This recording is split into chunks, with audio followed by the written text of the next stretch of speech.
How to fix page not found in Shopify. Broken links, deleted items, and modified product names are silent conversion killers. When an eager buyer clicks on an old link from Google or social media and hits a dead-end 404 page not found error, they instantly bounce. This doesn't just lose you an immediate sale, it completely tanks your SEO authority.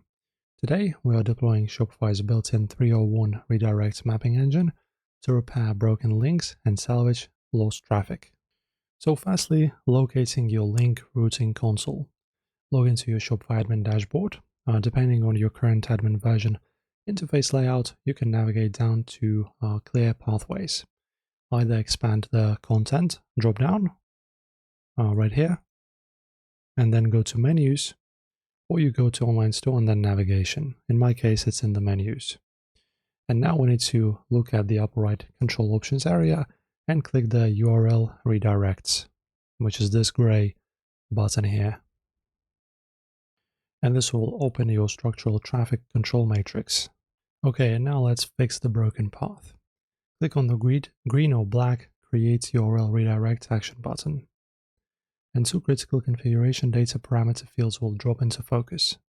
So in the redirect from input box, paste the exact broken link layout your customers are hitting. You only need to input the relative path that comes after your main domain. For example, /products/old item name. And in the redirect to input box, directly below, enter your new target destination path, like your updated collection page. For example, /collections/new arrivals, or just single slash to safely route them straight to your homepage.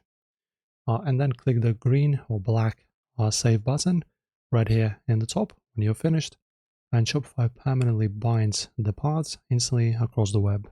So routing dead links directly back to your high converting collections preserves your organic search rankings. That is it, guys. This is how you repair your 404 page errors today. If this video helps, don't forget to like and subscribe.